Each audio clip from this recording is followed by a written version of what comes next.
Honourable members, we shall now resume with the debate on the President's State of the Nation address.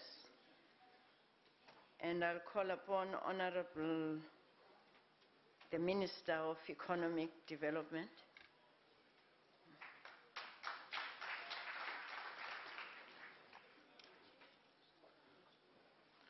Deputy Speaker, Mr. President, international consultancy firm Ernst & Young's latest 2012 African Investment Survey makes some interesting points.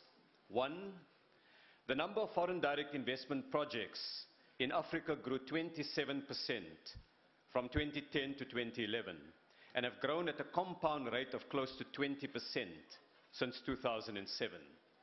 Two, despite this growth, there remains a lingering negative perception of the continent, but only among those who are not yet doing business in Africa.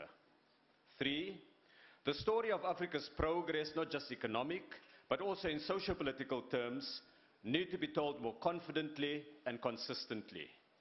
Four, this broad-based progress is underscored by a substantial shift in mindset and activities among Africans themselves, with increasing self-confidence and strong growth in intra-African investment, which expanded by some 42% since 2007.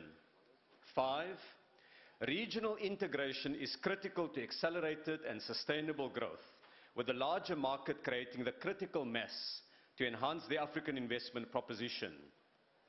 They pointed to the example of the Free Trade Area talks launched by President Zuma in June 2011 in Joburg as the most positive development. And six, bridging the infrastructure gap will be a key enabler for integration, growth and development. They pointed with approval to the South African Investment Program launched by President Zuma in last year's State of the Nation address. The survey addresses then what is to be done. Top of their list is addressing the gap between perceptions and reality. Having noted the pessimism of many outsiders, they say, and I quote, "The facts tell a different story, one of reform, progress and growth. These trends are repositioning the continent and individual African countries as viable alternatives to other emerging market destinations that are often viewed in a more favorable light. It's a positive story that demands telling and retelling. We have been subjected to negative stories about Africa for far too long," unquote. Its updated survey then ranks South Africa first on the continent in attractiveness for business. This survey of more than 500 business leaders and investors in 38 countries was done in January this year, after Marikana and after the farm workers' strike. I quote the survey, honourable members, because it points to a challenge we have seen in this House yesterday from sections of the opposition, the gap between perception and reality. Listening to some members of the opposition, we have not been able to get anything right. Pessimism and negativity dominated their speeches. Yes, we have gone through a challenging year in 2012, marked by recessions in major export markets and a spate of industrial action. But we ended the year with 80,000 more jobs than we started the year. That means the economy has created 600,000 jobs since October 2 years ago. That means there are 13.6 million South Africans working. Governments govern, but not always in conditions of their choosing. Last year, demand for key minerals declined sharply, months before the mining strikes. Sales of platinum, which is our single largest export product, to Japan, which is our largest platinum market, fell by 40% in the period before the strike, as the Japanese car industry slumped. By year end, total platinum sales were down by 18.5%. It impacted on jobs, on growth, on investment. And it's precisely to address these cyclical challenges that government fast-tracked the infrastructure investment plan. What the President indicated in the State of the Nation address was how we are moving from plan to action. We saw examples of a nation that is working, that is building, that is laying the foundation for sustainable growth. The President reported on the 675 kilometers of electricity transmission lines that were laid last year. It is the largest level in more than 20 years. The President referred to the Majuba rail line, where we will be turning the sod within weeks. It is the first large new rail line laid by the state since 1986. The President spoke of the De Hoop Dam. Taken together with the Mooi Mngeni Dam, we have created a new water yield of 126 million cubic meters of water, significantly more than the water consumption of the city of Mangaung and Msundisi or Pietermaritzburg combined. The infrastructure program provides jobs to more than 150,000 people across the country, direct jobs, with 43,000 of these jobs in energy-related projects alone. The infrastructure program that the President spoke about is driving a wave of new industrialization. Example, in 6 cities we are connecting bus, train and taxi transport to provide urban workers with cheaper and quicker means of travel. Until a few years ago, we imported the buses from Brazil. Last year, we introduced new tender conditions that require local manufacturing. Joburg and Cape Town have put these as conditions in their tender documents, requiring that 80% of the bus bodies be made locally. Close to 250 buses will be made in South Africa, creating jobs, empowering our nation. The Joburg buses will be made at Marco Polo's plant in Gauteng. The chassis will be made at Mercedes-Benz in East London. Busmark is setting up a new factory in Cape Town with IDC support to manufacture this city's buses here. Example, last year the IDC partnered with a local company to complete a contract for the supply, manufacturing and erection of an air-cooled condenser system for Eskom's Kusile power station. The contract value is 2.4 billion rand. It will use 53,000 tons of steel and create about 750 local jobs. Example, the rail program is helping to stimulate a local train and locomotive industry. The investment of 160 billion rand in rolling stock will result in significant localization of coaches, wagons, and locomotive manufacturing. Already a local company has landed a contract to supply South African manufactured wagons and locomotives to Mozambique. One of the key themes pursued by the President is economic integration on the African continent. Honorable members, South Africa has expanded trade links with the rest of the continent. Last year, we sold 20 billion rand more goods to neighbors than the year before, bringing our total exports to the rest of Africa to 123 billion rand. Trade with Africa created jobs here. It created 16,400 new direct jobs in South Africa last year alone. So in all, there are 111,000 direct jobs that rely on exports to the rest of the continent. Last year, Ford, one of the car makers active in South Africa, sold 11,000 Ranger bakkies to the rest of the continent. That's 1 in 5 vehicles that it manufactures locally, it was selling to other African countries. This Pretoria-based company was supported by the IDC to tool up for a major export drive. So we see here a partnership between the private sector and the public sector. That has created 550 new jobs, of which 100 are with smaller suppliers in its incubation hub. That is African regional integration in practice. That is why Africa is the big story for the next decade. That is why Africa has featured so consistently in the State of the Nation addresses. There is one more jobs number I wish to share with honorable members today. That is what is called the dependency ratio, or the total number of non-working people for each employed person. The South African Institute of Race Relations, not generally very friendly towards government, recently released a report which showed an interesting trend.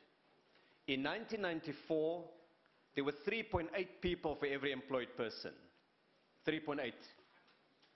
Last year, this was reduced to 2.8 persons per employed person, or a reduction of 25%.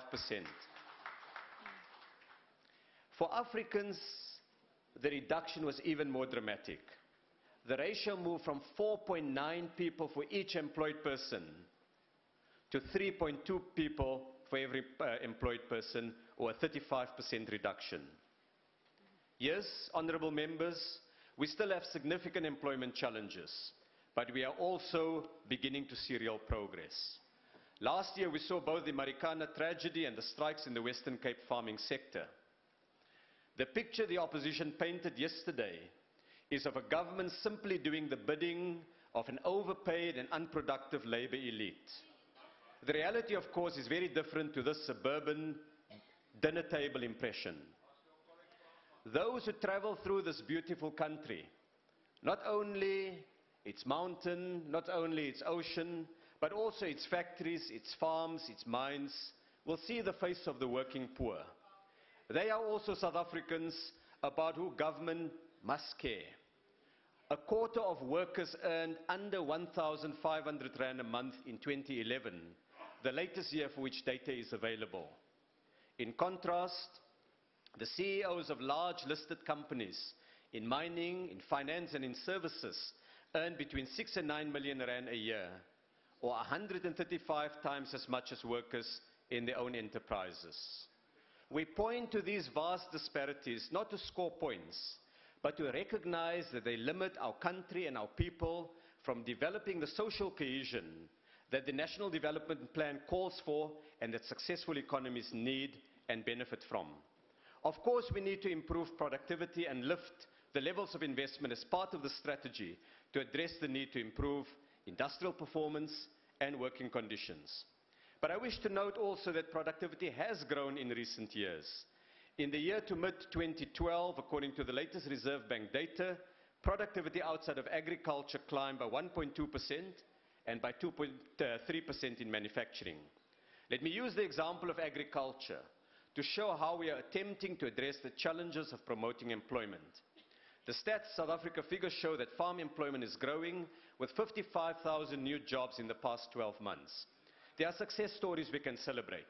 2 new soybean crushing plants are being built currently in Mpumalanga and Gauteng, which will sustain about 6,000 jobs in farming and agro-processing.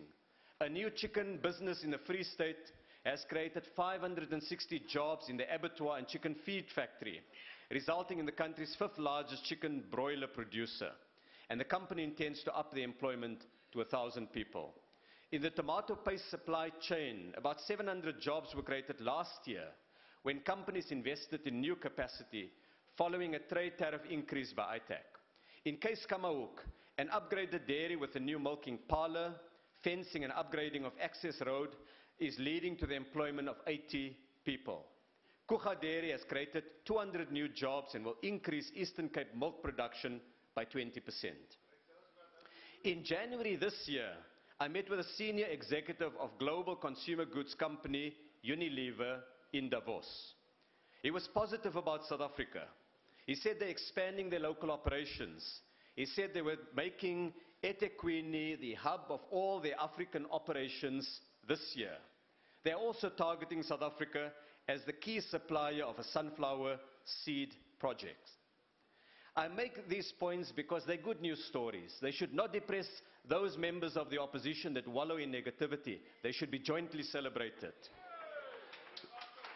These examples all show jobs coming from investment-led projects in the agro-processing sector, sometimes combined with either trade or competition measures as part of an integrated governance plan. But we recognize the challenges of working conditions too. In 2011, median wages, that's average wages on farms, were 1,300 Rand a month. Yesterday we had comments made by one honorable member of the opposition about farm workers that lacked humanity and compassion. Ons besef dat nie alle boere al werkers sleg behandel nie en dat daar voorbeelde is van goeie praktyke. Maar daar is ook ernstige probleme. Last year, City Press visited a well-known wine and olive farm in the Western Cape, where it found 46 women workers living in conditions they describe as a living hell. Journalist Jacques Paul said the women live packed like sardines in 2 metal containers and 2 dilapidated bungalows. They did not have working toilets and had to use the nearby bushes instead. They live in bunk beds with their children and cook meters away from where they sleep. This too is a reality that we must confront and recognize. Many farmers have complained about the interventions. Following the strikes in agriculture in the Western Cape, the Employment Conditions Commission conducted a public hearing and recommended a new minimum wage for the sector. When farmers complain, citing the impact on their operations and viability, we call on them to recognize that their answer lies in accepting collective bargaining as the preferred system for wage setting, which will then make wage determinations redundant. Collective bargaining is a system of self-regulation. It's a flexible system that takes account of different economic circumstances in the sector, but it recognizes acceptance of the voice and the organization of farm workers. We live in a democracy. Freedom of association, collective bargaining, and fair labor practices are constitutionally protected rights as important as freedom of speech. Our democratic freedoms are not less simply because they are freedoms used by the poor. Youth employment features prominently in yesterday's debate. Regrettably, the comments were often more marked by narrow politicking than a serious attempt to work together to address the challenge. In May last year, Honorable Mazibuko issued a press release to invite people, I quote, to come and see the youth subsidy program in action in the Western Cape since 2009, unquote. Well, we looked at the figures in the Western Cape. What is the reality? According to the quarterly labor force survey of Stats SA, there were 526,000 employed young people under 30 in the Western Cape at the start of last year. 526,000. By the end of the year, there were 500,000. In other words, about 26,000 fewer jobs for young people in the Western Cape. In the same year, Gauteng created 44,000 new jobs for young people, and Mpumalanga 13,000 new jobs. What this shows is that getting a youth employment strategy right requires more than rhetoric. It needs a comprehensive approach which begins by improving education and training, providing work exposure to young people, using public and private sector programs to draw young people into employment with well-structured incentives, and utilizing special measures such as youth targets and set-asides to mandate the employment of young people. Yes, it's hard work. Yes, it can't just be caught in a soundbite. Yes, you can't just shout it as a slogan. But that is what governance is about, the hard work to deal with the challenge of youth unemployment. We must work together to bring more young people in the Western Cape and elsewhere in South Africa into productive jobs. The Honorable Buti Manamela gave a number of examples yesterday of what we can do. It requires a strong effort to create the conditions for accelerated employment across the economy for all workers. We have to increase the total number of jobs. We have to increase the number of jobs for young people. It's about the vision and the integrated approach of the National Development Plan. It's about the economic strategy set out in the New Growth Path. Above all, it's about working in partnership with the business community, yes, but also with organized labor, and above all with youth organizations themselves, who say very clearly, nothing about us without us. That is what the Youth Employment Accord is about. Consensus, cooperation, jointly tackling the stubborn challenge of youth unemployment. This government is ready to tackle these things. We call on the opposition to support us as we do this. I thank you. Thank you, Honorable Minister.